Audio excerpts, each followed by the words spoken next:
Early morning, January 17th, 1945.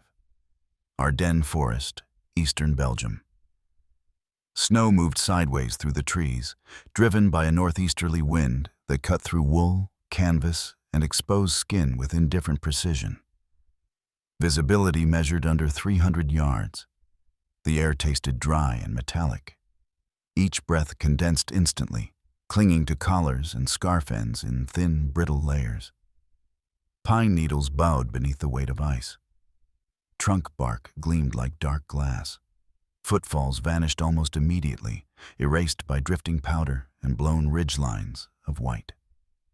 Private First Class Harold Hal Kremer crouched beneath a low-hanging branch, knees pressed into frozen earth and leaf rot hard as board. His SCR-300 backpack radio rested against his spine, its casing dusted in frost, its straps stiff with rime. The set weighed approximately 38 pounds, a familiar burden that dug into his shoulders with each movement. A faint tremor ran through the metal frame, not from signal, but from wind rattling the bent antenna extending above his right shoulder. The aerial had been straight at midnight. It was not straight now. During the approach march, at a narrow descent between shale and exposed root, Kremer had slipped.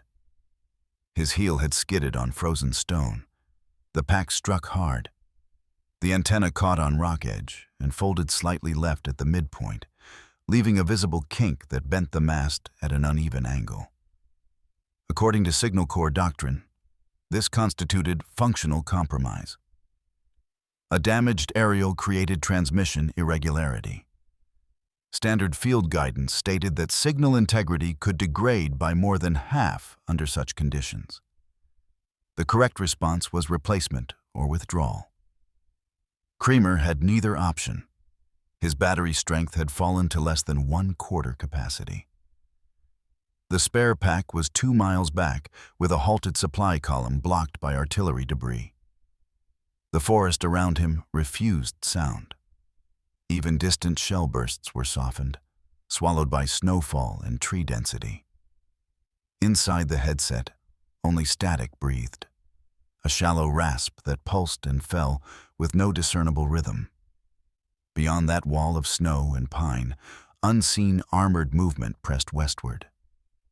The Ardennes counter-offensive had shifted the geometry of the front line in unpredictable increments. German units, exploiting low visibility and the illusion of Allied exhaustion, had punched through thinly held forest corridors and secondary road junctions. Elements of the 6th Panzer Army were believed to be advancing through these sectors, masked by terrain and weather. Without visual confirmation, the progress of their mechanized columns existed only as hypothesis on command maps. 3 infantry sectors had reported signal loss during the past 76 minutes. Forward observers no longer relayed grid references. Artillery units remained idle, unable to identify valid target zones. Fire response times had doubled within the morning cycle. The usual flow of contact reports had collapsed into silence, punctuated by brief interference and line breaks. In the 1st Army Operations Tent, staff officers traced a growing gray arc across their plotting overlays. That arc did not indicate certainty. It indicated absence. It represented ground no longer tracked, white space where enemy armored columns could move unobserved. In this environment, an unconfirmed Panzer advance meant only one measurable outcome: encirclement risk before daylight fully rose. Kremer did not assign names to this calculation. He did not speculate on consequences. His task was procedural: maintain signal, relay coordinates, preserve the chain of transmission between forward elements and main command infrastructure. He had memorized this function during 12 weeks of training at Fort Monmouth, where instructors paced beside chalkboards and drilled frequency modulation control until muscle memory replaced thought. He had conducted 2 live exercises under simulated fire. Both had occurred under clear skies. Neither involved winter terrain. Neither involved enemy armor within proximity. He tested the transmitter once. No response.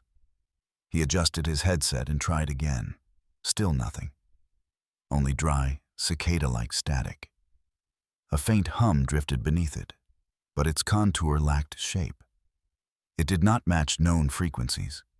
It did not align with friendly signal markers.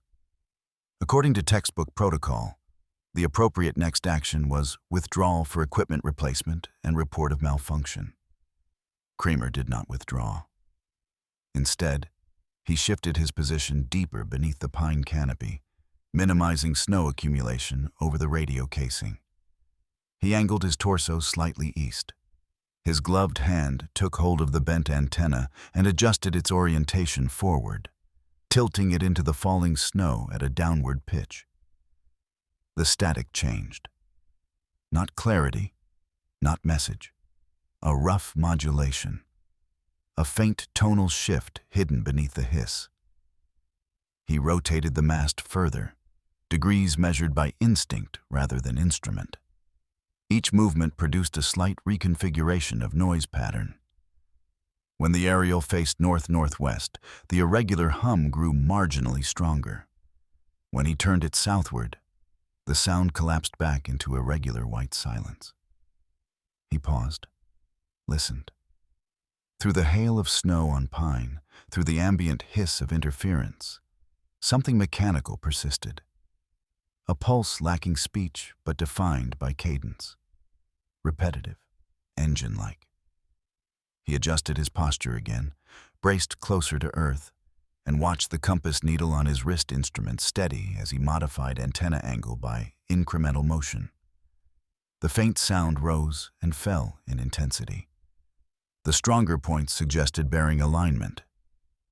The weaker points suggested departure from source.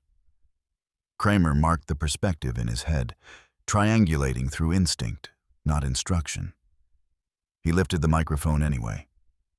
"This is Able 3, he transmitted, voice clipped and low. "Signal degraded.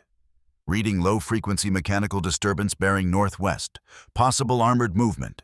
Grid approximated November 27, advancing westward." Silence followed. Then disbelief. Then hesitation. Battalion command requested confirmation. Kremer could provide none. No visual. No aircraft overpass. Weather-grounded observation flights. The sky remained sealed in stone-colored cloud. But the hum remained. He held the antenna steady and kept listening. Each gust shifted the frost on his sleeves. Each exhale crystallized into white vapor that hung momentarily before dissolving into snowfall. The forest moved slowly around him, indifferent and concealed. But beneath it, unseen engines continued to advance. Somewhere, artillery commanders studied their maps and weighed risk against void. Somewhere, officers recalculated angles and distance. Somewhere, shells awaited coordinates that had not existed minutes before. And beneath that frozen pine bough, a 19-year-old radio man with a bent antenna held steady and refused to report silence. The SCR-300 had been engineered for predictability. Its function rested on clarity of transmission path, antenna symmetry, and stable voltage input.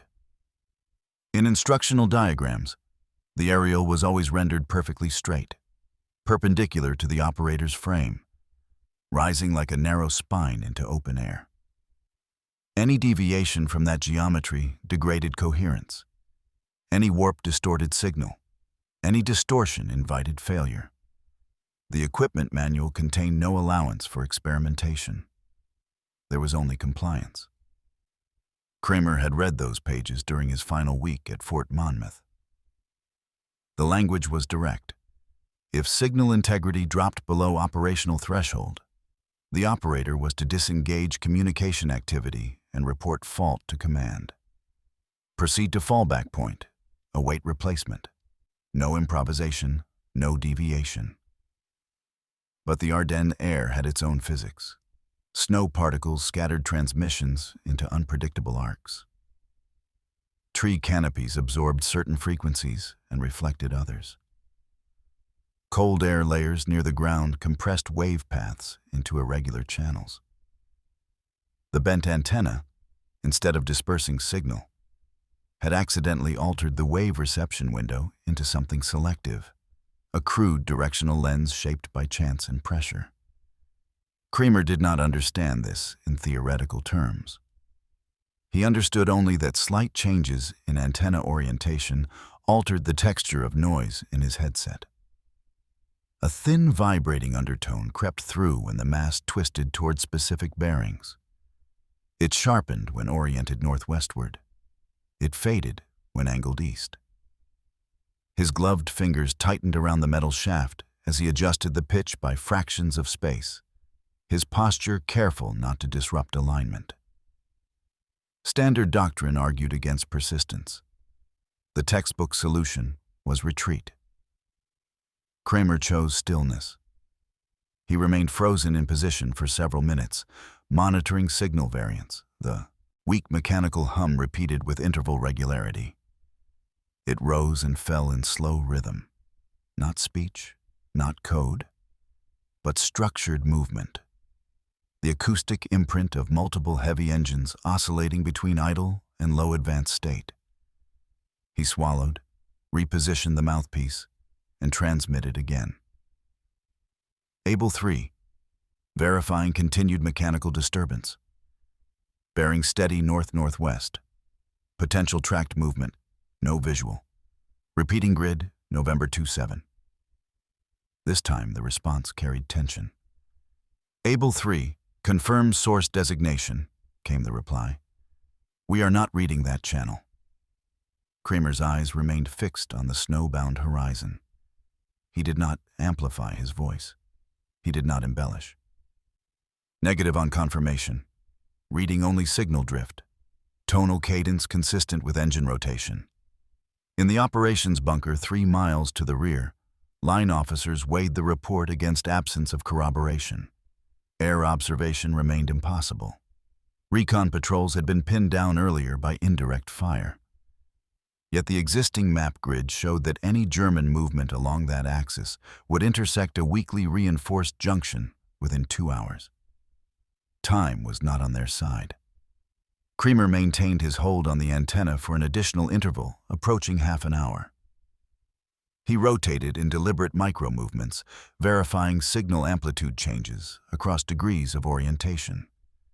Each directional change yielded consistent feedback. Northwest bore the strongest distortion. Southwest silenced it almost entirely.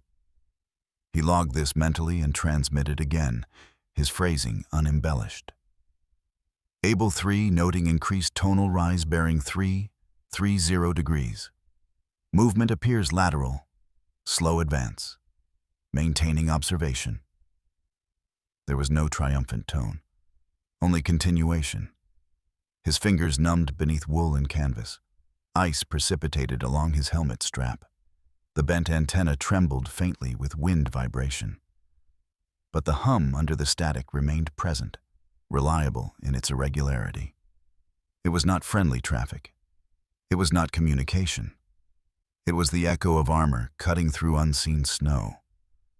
Behind him, the forest creaked and settled. Branches dropped packed drifts with dull thuds. Somewhere farther east, sporadic rifle fire cracked dull and distant. He did not turn. He did not abandon position. The doctrine in his muscle memory said, disengage. His awareness said, remain aligned. When artillery command finally answered, the voice had changed. Able 3, stand by. Fire control reviewing coordinates. Maintain bearing reference. Do not relocate. The order carried neither trust nor dismissal, only caution. Kremer acknowledged. He adjusted the antenna one last degree, confirming the strongest tonal pull.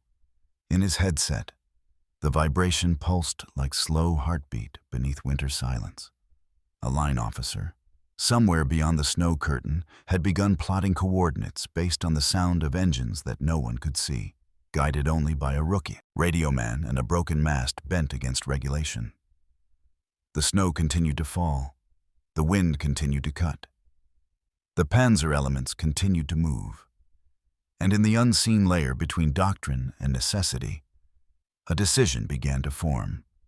The first artillery shell detonated at 0732 hours. The sound arrived before the concussion. A low, rippling pressure moved through the forest floor, lifting snow from branch surfaces and scattering loose ice dust into the air. The earth flexed once, then settled again beneath Kremer's boots. He did not look up. He did not remove his headset. His attention remained anchored to the faint vibration coursing through the receiver line. The bearings he had transmitted minutes earlier had been converted into plotted coordinates. Fire control personnel, operating without visual confirmation and deprived of forward optical observers, had committed to blind engagement based solely on acoustic signal bleed interpreted through an improvised antenna geometry. It was a decision made under constrained data and narrowing time. Kremer felt the second impact 30 yards to the west. The third landed farther north, judging by the compression ripple on packed snow. He adjusted the antenna fractionally, tracking whether the low mechanical hum altered in response. It did not recede. If anything, its pulse tightened. That meant the source remained intact. He transmitted again, voice still level. Able 3, hum continuous, bearing steady, source does not appear to have halted. Command acknowledged. Their response was clipped, professional, without affirmation or contradiction. Continue observation. The artillery cycle shifted. A full salvo followed, high explosive rounds bracketing the grid in widening arcs. Snow and debris rose in gray-white plumes between pine trunks. The forest absorbed the detonations unevenly. Sound diffused, fractured, reformed. Underneath it all, the engine hum fractured into broken pulses, then stabilized again. He imagined nothing. He visualized nothing. He recorded only the effect he could measure. Directional saturation, amplitude shift, persistence ratio. The bent antenna had become an axis pointer, translating invisible movement into tactile sensation. At approximately 0758 hours, the mechanical signature grew erratic. It surged, dropped, surged again. The cadence no longer followed the established interval pattern. Kremer pivoted his body slightly, adjusting the mass toward north by marginal degree. The tone spiked momentarily, then fractured into irregular bursts. This indicated disruption. He transmitted immediately. Able 3 reporting variation in acoustic pattern, possible impact on tracked units, multiple disruptions, source destabilizing. There was silence for several seconds. Then a sharper response came through. Able 3, confirm continued source degradation. He listened. The vibratory signature now appeared fractured, staggered, inconsistent. Vehicles shifting, engines failing, movements halting. The snowstorm muffled explosions, but the underlying distortions suggested interruption of paced advance. Confirmed. Integrity of source breaking, multiple tonal fractures, continued monitoring.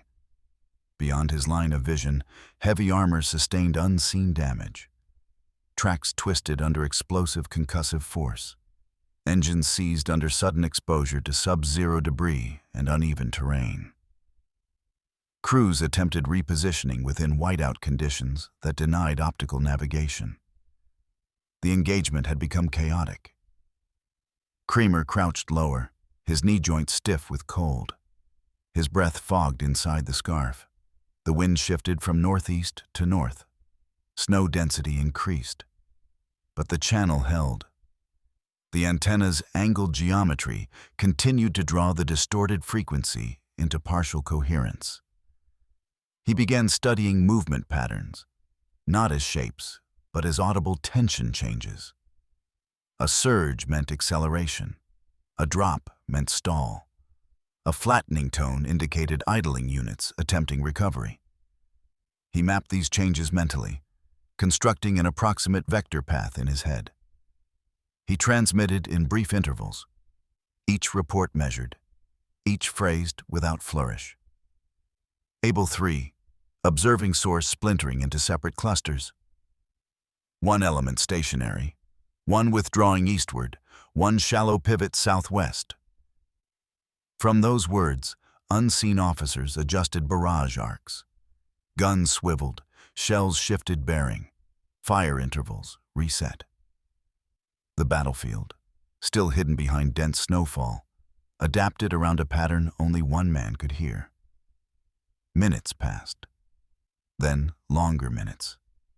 The frequency dimmed. The mechanical hum weakened, now distant, unfocused. The cumulative destruction had disrupted movement cohesion. Panzer units no longer moved with coordinated consistency. The forest returned slowly to hollow silence, punctuated by artillery echoes and snow collapse. Signal weak, Kremer reported quietly. Source trending east. Minimal active output. There was no immediate reply, only static and distant rupture. He remained still, antenna fixed, until the hum vanished entirely. For the first time since dawn, the headset carried only environmental interference. Wind hiss and fragmented atmospheric discharge. The unseen engines had either pulled beyond detection or ceased function entirely. He waited a full interval before speaking again. Able 3. Source no longer present. No detectable mechanical disturbance. A calm confirmation arrived. Roger. Remain position. Maintain readiness. He acknowledged with a single word. Roger. The snow did not slow. The world did not change tone. But on a command map several miles to the rear, a shaded corridor that had once implied unobserved threat now carried defined markers.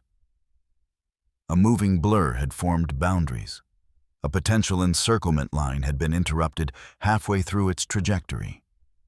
And beneath the weight of winter and silence, the rookie Radioman remained crouched beneath frozen branches, his broken antenna still angled toward the path where unseen armor had once advanced, listening for what could no longer be heard. Confirmation through destruction, 800 words. The snow did not stop. It thickened. By 0810 hours, the Ardennes Forest had become a sealed corridor of white, a soundless lattice of frozen trunks and buried ground. Visibility narrowed further.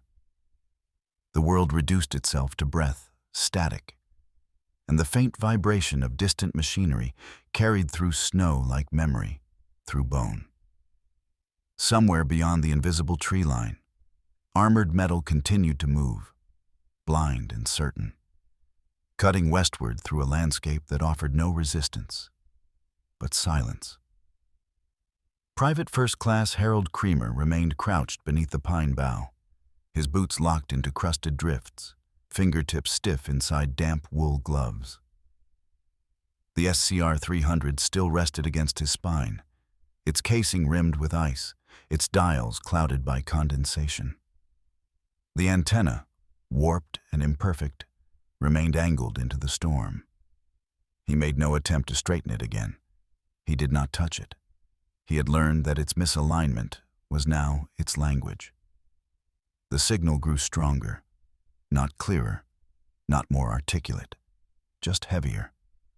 A low industrial murmur that ebbed and surged like the breathing of a machine too large to see. The pitch fluctuated. The rhythm staggered. Kremer rotated incrementally, marking degrees of reception by instinct alone. Each adjustment yielded subtle change. He listened as if to terrain, not transmission. This was no longer radio procedure. It was interpretation. At battalion headquarters, the operations tent sagged under the weight of frozen canvas. A single lantern battled the darkness. Over a plywood field table, officers leaned over maps penciled with shifting lines. The defensive arc had taken on a pale distortion, an unexplained bulge pressing westward across unobserved ground. Reports from forward platoons had ceased. A silence not of calm, but of severed reach. When Kremer's voice came through on the intermittent line, it carried no emotion, only function. Able 3 to command. Unauthorized mechanical signature persists. Bearing shift suggests coordinated mass transport. Recommend grid November 27 through November 32 as probable axis of advance. The message was met with pause. Lieutenant Harold Baer, acting signal officer, exchanged looks with the artillery liaison. No recon, no confirmation. Only the word of a 19-year-old radio man using compromised equipment under whiteout. Barre spoke anyway. Able 3, repeat strength estimate. Kremer adjusted his antenna 2 degrees north by instinct, listened to the tremor of sound shift closer to a grinding vibration. He exhaled into the cold air and answered. Indications align with heavy tracked units. Estimated column depth exceeds 1 battalion scale. Possible Panzer component. The word changed the room. Panzer altered calculations. Panzer implied speed. Panzer meant steel, where flesh was not ready. At 0826 hours, the artillery commander issued the order. Fire for effect. Grid November 2, 8 through November 3-1, bracket and walk. Along the snowbound rear line, guns rotated, breeches opened, shells slid home by gloved hands. The first round left the barrel with a concussive pulse that trembled against Kremer's ribs through earth and root and frozen skin of the land. He did not flinch. He stayed fixed. The antenna remained forward. The hum changed. A sharper oscillation now. Impact. The ground growled. Snow leapt into the air beyond the trees. The next volley followed, then another. High explosive struck where Kremer had pointed, where no eye had seen movement. Only sound. Only vibration. Only a broken antenna listening for machines. In a storm. Minutes passed in sequences of thunder. Kremer tracked the signal as it staggered, then halted, then fractured. The rhythm lost cohesion. Engines that had once moved in unison now dissipated into scattered motes of interference. He exhaled slowly. He marked the change. He spoke again. Able 3, movement reduced. Signature fragmented. Recommend adjust fire northeast by minor increment. The correction was obeyed. Shells walked forward through snow and unseen metal. At 0841 hours, the sky momentarily lightened. A fissure in the storm opened wide enough for a single Republic P-47 to slide through the gray. The pilot angled low, scanning the earth below. What he saw confirmed what no ground observer could. Half-tracks immobilized in sharp craters, a Panther tank tilted against blackened pine. Charred engine housing throwing pale feline smoke into frozen air. Tracks mangled. Crews scattered between drifts. He transmitted once before the clouds closed again. Multiple armored vehicles disabled.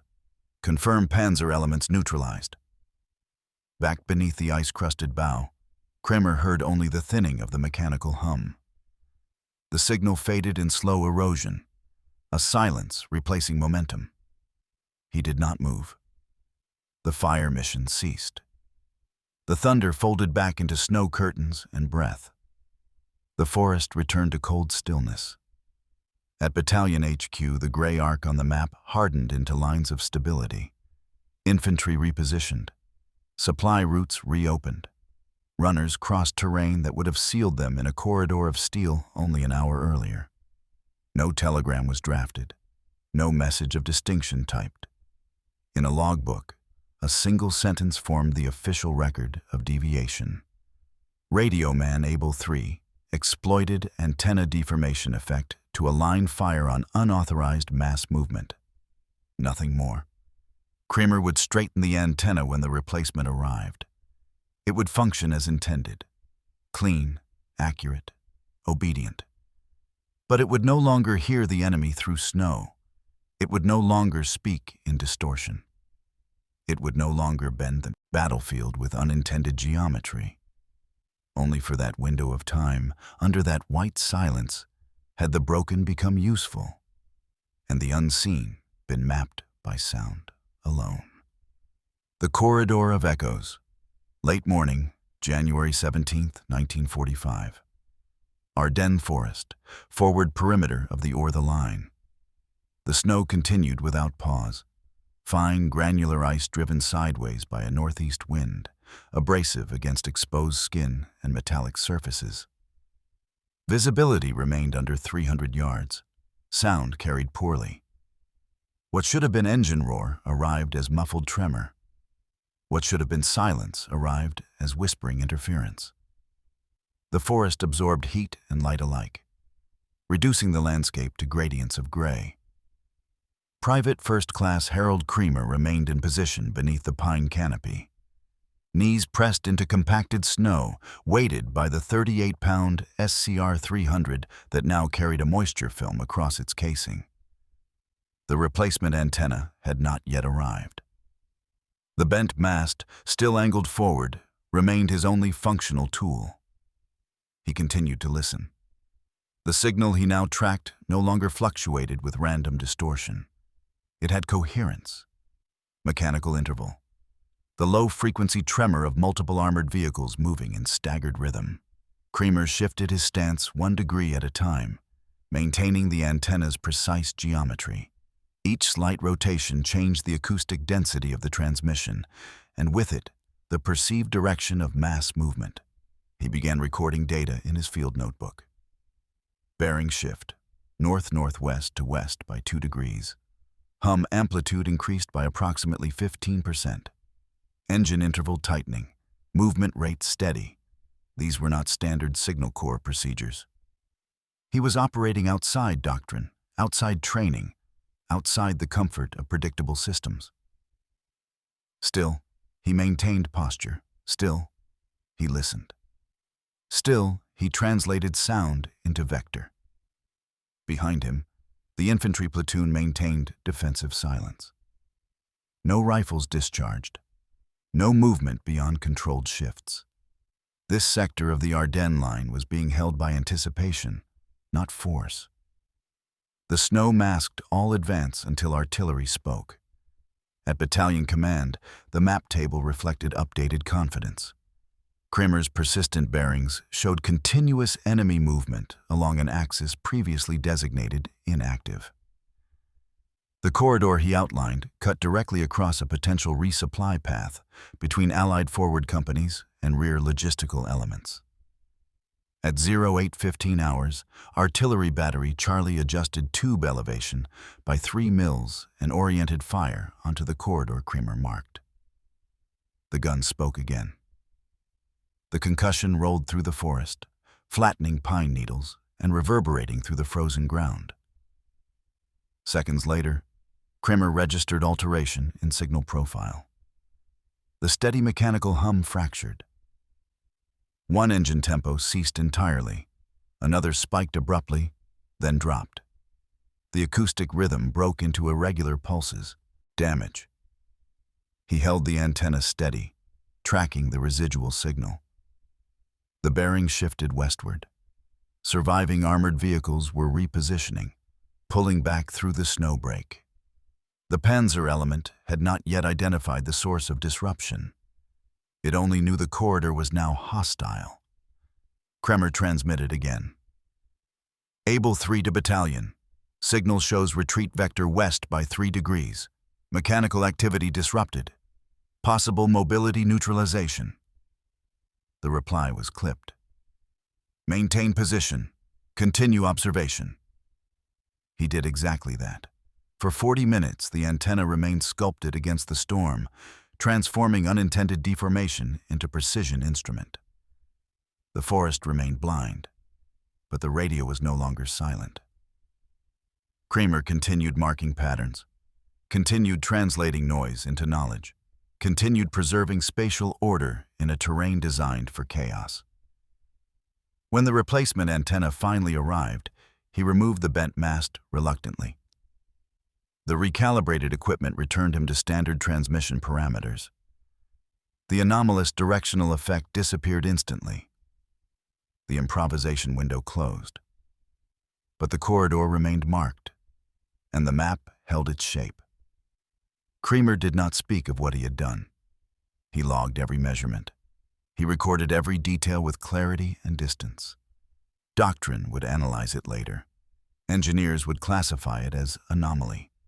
Command would annotate it as field irregularity with temporary utility. The snow continued to fall, and in the frozen silence of the Ardennes, a rookie radioman had created order from distortion, simply by refusing to accept that silence meant absence. Drift and confirmation, midday, January 17th, 1945. Ardennes Forest, contested interior zone west of the Orthe line. The snowfall thickened. Flakes compacted into granular sheets across helmet rims, rifle stocks, and frozen ground. Wind velocity increased. Visibility contracted to less than 200 yards. Beyond that distance, movement ceased to exist. Only shadow and contour remained. Private First Class Harold Kremer stood by as the new antenna restored standardized function. The SCR-300 returned to predictable stability. Signal clarity improved. Directional distortion was gone. Instead of textured interference, the receiver now delivered clean grid communication. Proper, reliable, ordinary. Yet the map at battalion command no longer reflected uncertainty. The corridor Kremer had defined still pulsed with enemy activity. Artillery adjustments continued to follow that vector. Forward observers confirmed pressure relief along the secondary defensive seam. The gap held. At 0940 hours, a second artillery strike bracketed the western end of the corridor. High explosive impacted at staggered intervals along the ridgeline. Concussion rippled through timber and ice. Snow lifted and fell in pale curtains, masking the terrain once again. Kremer monitored tactical channels. Movement reports traveled through the network. Infantry units repositioned along cleared supply axes. Vehicles rolled under intermittent cover. A logistical line regained coherence. Then the transmission arrived. Unidentified ground unit observing multiple disabled armored vehicles at grid November 27. Axis retreat vector confirmed. No return fire detected. The confirmation was clinical, detached, precise. Just another line in a network of wartime voices. But to Kremer, it signified translation made real. What he had heard in distortion now existed in coordinates and metal. He remained still. No gestures, no reaction. Behind him, Corporal Madsen shifted his stance and spoke once. "You catch that?" Kremer nodded. "That's your trick?" "Signal variation," Kremer replied. Nothing more. The corporal said nothing after that. At 10:30 hours, Command issued a revised operational directive. Defensive realignment based on confirmed enemy displacement. Reinforce northern corridor. Stabilize flanks. Prepare for secondary advance along predicted withdrawal path. The bent antenna remained unused, resting against his pack frame. No longer functioning as enhancement, just damaged equipment awaiting discard. The anomaly had expired. The utility moment passed. Kremer resumed standard task cycles. Encryption relays, grid checks, routine frequencies, all procedural, all within expectations. But the forest remained unstable. At 11:15 hours, fresh tremor entered the background spectrum. Slight, diffuse, too inconsistent to register on standard analysis. Kremer adjusted his headset subtly, isolating the channel. The frequency band carried faint mechanical pulses once more, though scattered. He froze, not reacting, only listening. The pulses did not match the previous formation. These were not coordinated engines. Smaller interval, higher pitch. Possibly half-track movement. Possibly towing units retrieving damaged equipment. Possibly reconnaissance probing to identify artillery origin. He shifted the antenna a fraction of a degree. The signal sharpened marginally. He noted it. No transmission warranted yet. Signal too inconsistent for declaration.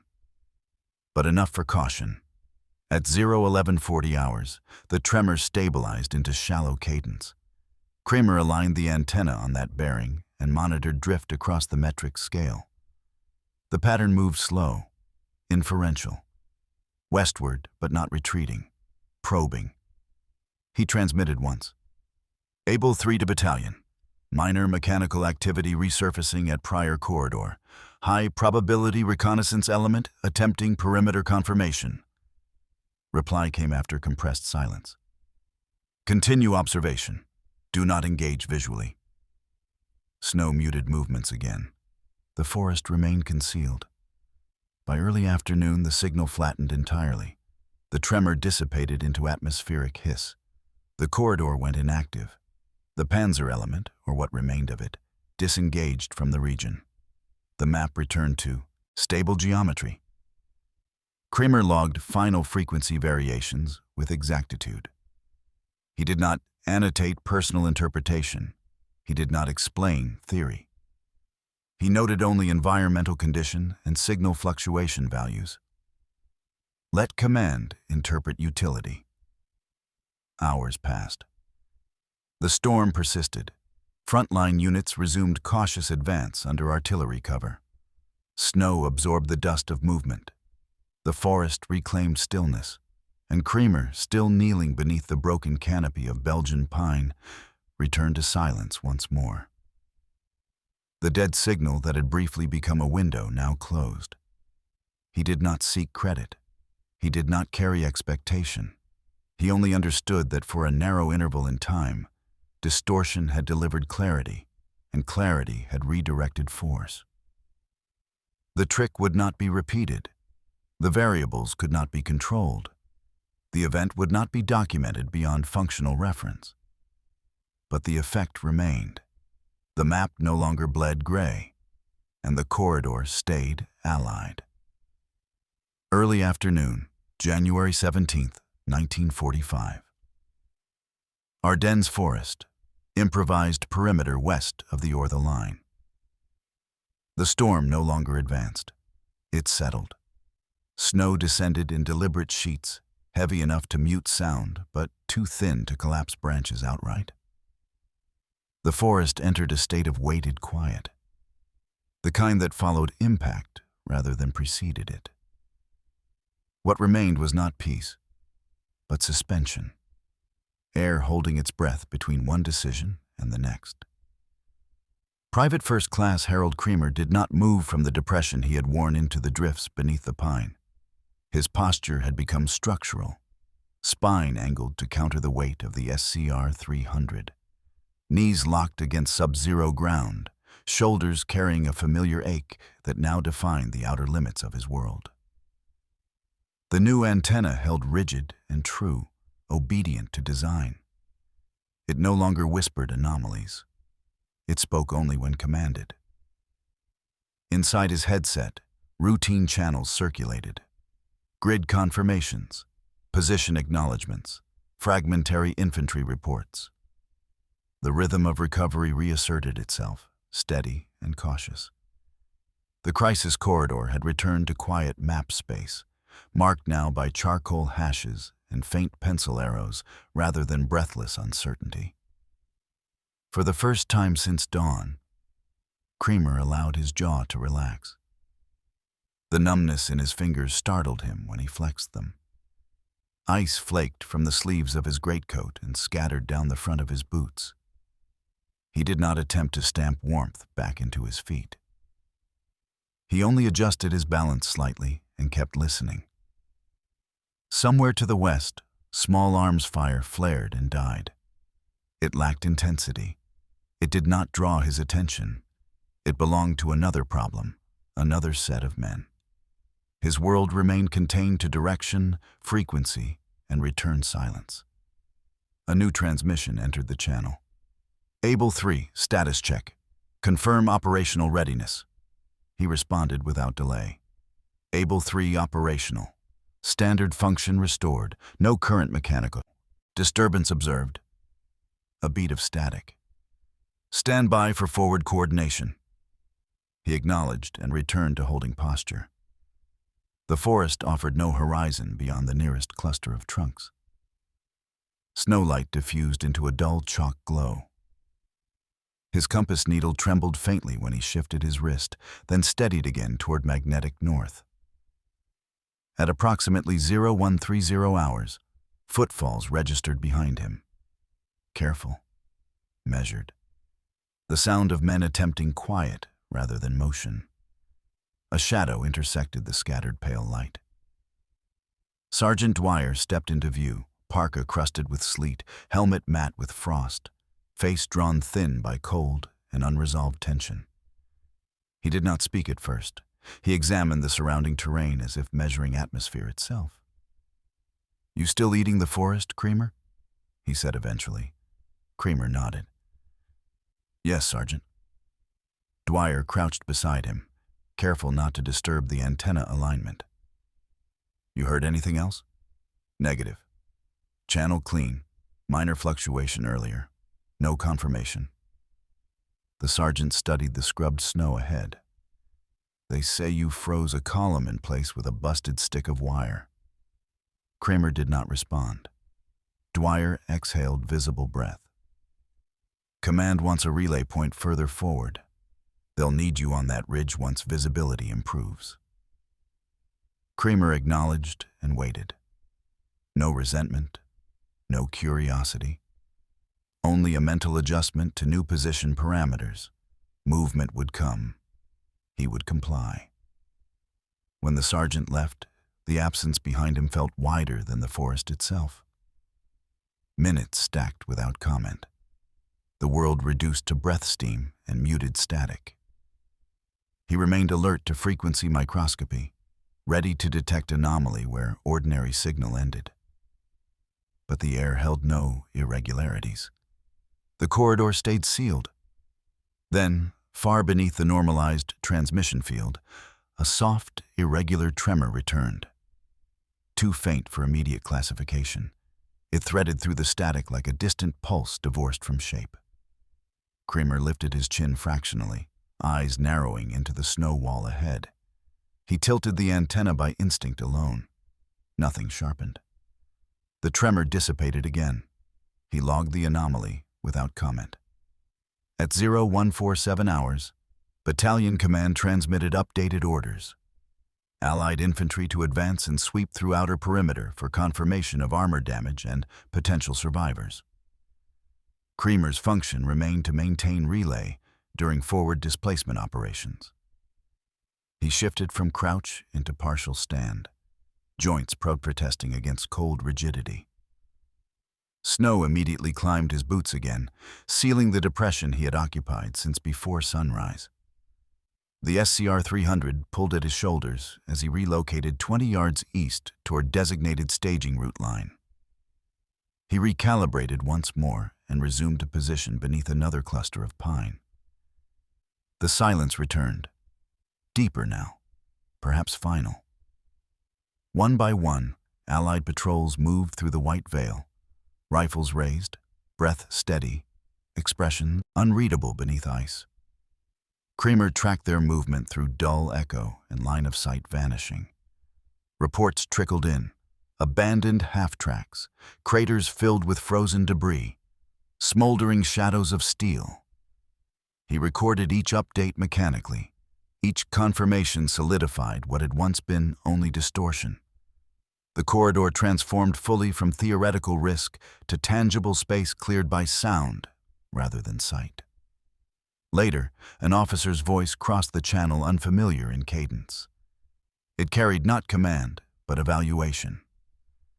Able 3, this is field interpretation. Describe antenna alteration and signal effects as precisely as possible. Kremer repeated his observations. No embellishment, no vocabulary beyond function, angle variance, noise modulation. frequency distortion, temporal relationship between orientation and amplitude. The officer acknowledged neutrally and disengaged. The snow continued to fall. By late afternoon, movement ceased altogether. The battlefield faded into masked terrain once more, but without menace, without surge. The corridor remained Allied ground, wide and unsecured, but temporarily uncontested. Kremer stood silent.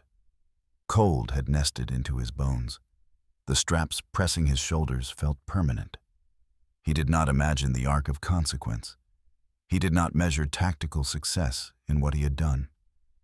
He thought only in vectors and silence, in angle and drift, in listening where no one else could. When his relief finally arrived, he passed the microphone without ceremony. The broken antenna remained coiled near his pack, forgotten equipment no longer useful. But the echo of engines that had never been seen lingered faintly in memory, like pressure left where metal had once advanced through white space, a reminder that even silence carried shape, and even distortion could become map. Late afternoon, January 17th, 1945. Ardennes Forest, forward edge of the reclaimed corridor. The sky lowered without darkening, a dim ceiling of pale iron pressed flat across the tree line. Snow continued its mute descent, now less aggressive, more deliberate, as if the storm itself had grown cautious after the violence it had concealed. The ground beneath Kremer's boots had lost definition, churned into layers of crust and powdered ice by advancing patrols and evacuated steel. The corridor no longer suggested threat. It suggested aftermath. Private First Class Harold Kremer stood at a new relay position marked only by a faint strip of engineer tape tied around a birch trunk and a shallow stake driven into snow. The SCR-300 rested against his spine, weight translated into quiet fatigue rather than strain. His headset carried clean, regulated traffic. Standard, recovered, predictable. It felt unfamiliar in its obedience. Ahead, sporadic movement filtered through veils of frost. Infantry silhouettes drifted between trunks, rifles angled down, posture cautious but no longer defensive. A medic team passed silently, boots deep in softened drifts, their litters swinging with careful rhythm. They did not meet Kremer's eyes. There was no need to speak. He monitored channels as procedure demanded. Reports of confirmed kills, tones of grid clearance, fragments of confirmation baked into formal cadence. A victory without celebration, just a problem reduced. At 0169 hours, a new voice crossed the line. It carried unusual clarity. Able 3, this is Battalion Control. Prepare to document abnormal signal reception event for debriefing cycle. Kremer acknowledged softly. His answer did not imply pride, only compliance. He removed his mittened hand briefly from the transmitter frame and flexed numb fingers. Sensation returned as narrow sting. He pressed the glove back into place and resumed posture. The forest around him seemed to exhume cold. The branches creaked under their slow accumulation of ice. Somewhere, a P-47 growled faintly overhead, unseen, performing routine sweep patterns that no longer required frantic correction. An order of rhythm had returned to the airspace. And still, Kremer listened. Because beneath the restored clarity, beneath the scheduled transmissions and the controlled patterns of direction, he knew now that silence did not indicate absence. It only indicated that no one had yet learned how to detect. He angled the antenna without instruction. The replacement mast remained straight, symmetrical, ideal, and worthless to intuition. It carried information as designed, not as discovered. But he rotated it slightly anyway, testing what could not be tested. No tremor answered. No distortion replied. Only clean channels and controlled breath. At the eastern edge of the corridor, Lieutenant Barre arrived with 2 aides, boots crunching over layered snow. His scarf hung loose from his throat, and his sidearm glinted faintly in diffused light. He studied Kremer without expression. "You're the one," he said simply. Kremer inclined his head. No ceremony. Barre nodded toward the radio pack. "You altered equipment behavior unintentionally and redirected fire based on signal interpretation. We're calling it contingency responsiveness." He hesitated at the phrase. Kremer said nothing.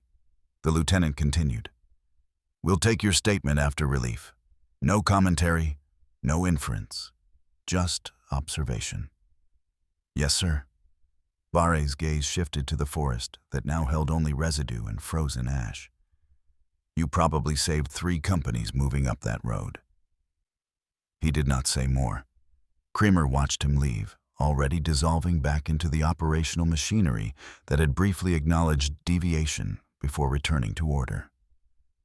The corridor remained quiet. No signal bleed, no resurgence, no unexpected interference. The enemy had withdrawn beyond reach or comprehension. The terrain reopened with slow, reluctant permission.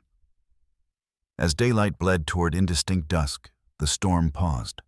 Snowfall thinned into sparse fragments.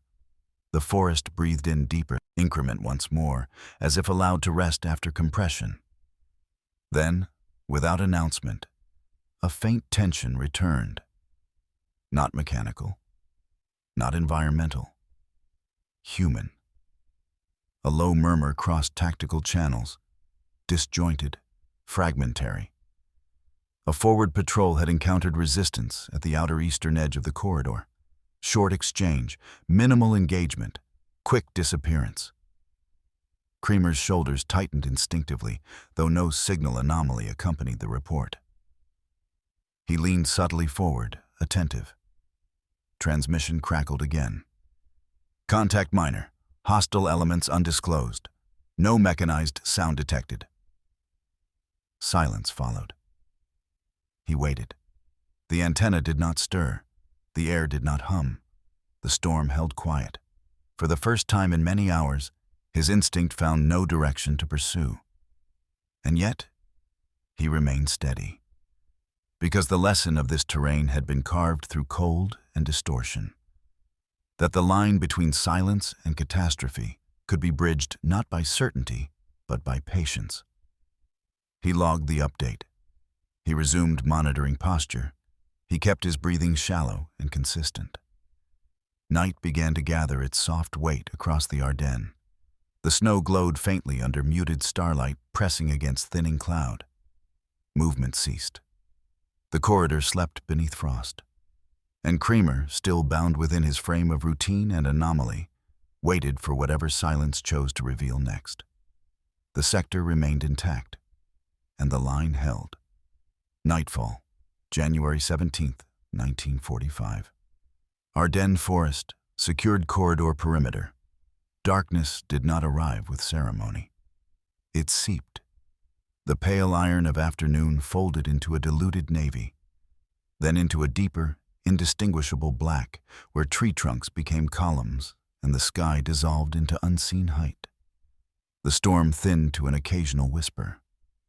Snow fell in small, deliberate intervals, flakes drifting like ash through a world stripped to contour and breath. Private First Class Harold Kremer remained anchored at the relay point, his silhouette defined more by posture than outline. The SCR 300 pressed into his shoulder blades. The leather straps had warmed slightly from his body heat and then refrozen into rigid lines. His neck burned with shallow ache. His hands had ceased complaining and moved instead with automatic precision, fingers adapting to dial and switch as if guided by memory alone. The channels remained calm. Periodic status checks flowed through the net. Platoon acknowledgements. Perimeter verification. Controlled movement of rear elements into reclaimed ground. No anomalies, no deviation. The forest had become an ordered silence, each man placed relative to another by unseen geometry. Kremer listened anyway. He no longer waited for confirmation. He waited for absence of pattern, that fractional misalignment in the auditory field that suggested something unregistered. Wind became architecture. Snowfall became texture. Even the faint creak of ice-shifting wood became recognizable data. He had entered a state beyond instruction, where listening was no longer skill, but condition. At 19:16 hours, a transmission came through from field interpretation. Able 3, confirm continuation of anomalous signal response during altered antenna orientation earlier today. He responded with minimal inflection. Confirmed, distortion pattern correlated to bearing alignment. Effect ceased upon equipment replacement. A pause. No further action. Maintain observation. He acknowledged and returned to silence. Beyond his position, faint movement registered, a shadow streaming between trunks 30 yards out. Friendly patrol rotation, footsteps muffled. The corridor breathed quietly under its blanket of snow, a shifting cathedral of cold and withheld sound. Then, faintly, a tremor. Not mechanical, not clean. A subtle vibration that did not match any prior profile. Too inconsistent to classify, too faint to confirm, but present. Kremer's spine tightened. He rotated his head slightly, isolating directional differences in ambient noise. The tremor persisted for 7 seconds, then faded. He did not transmit. He only listened. 2 more pulses followed within the next minute. Still indistinct, still undefined. He adjusted the antenna a fraction.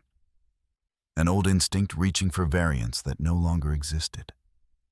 The replacement mass delivered no distortion, only obedient clarity.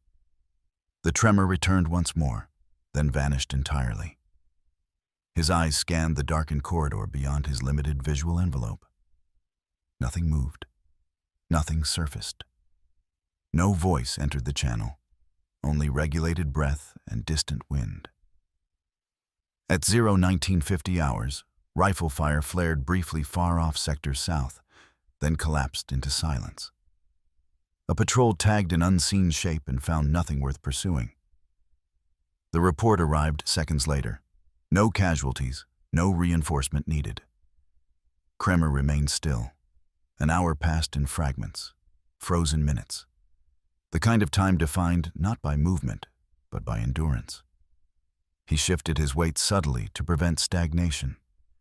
His toes burned with returning sensation, then dulled again beneath pressed fabric and frozen leather. His breath formed constant ghost in the air. And still he listened, because he now understood that the forest did not speak in volume. It spoke in irregularity. Just before 20:30 hours, the tremor returned, this time more sustained. A faint cyclic pulse, repeating with unnatural cadence. Not engines, not wind, not artillery echo. Something closer to controlled movement through snow at calculated intervals. Kremer raised the microphone. Able 3. Possible surface disturbance bearing north-northwest, unconfirmed. Suggest elevated awareness. The response arrived without urgency, but not dismissively. Roger, Able 3. Maintain posture. He lowered the mic and waited. The tremor grew slightly more assertive, then drifted. It suggested motion, not machine. Interval-based pressure. Human movement, perhaps. A unit, probing perimeter depth rather than armor column crossing ground. He optimized listening angle by minute posture shifts, attempting to designate bearing variance. The pattern shifted westward, then south, as if searching for gap rather than advancing. He logged the behavior in crisp annotation. No embellishment, no assumption, only pattern recognition anchored to observation. Then, a faint voice passed beyond the horizon of sight. No words carried. Only breath and weight through arrested snowfall. Kremer did not move. He did not fire. He did not call it out. He allowed the moment to declare its own geometry. The tremor receded. An hour later, a patrol report reached command. Unidentified enemy squad withdrawn after early perimeter contact. No engagement, no mechanical support. Axis infiltration attempt aborted.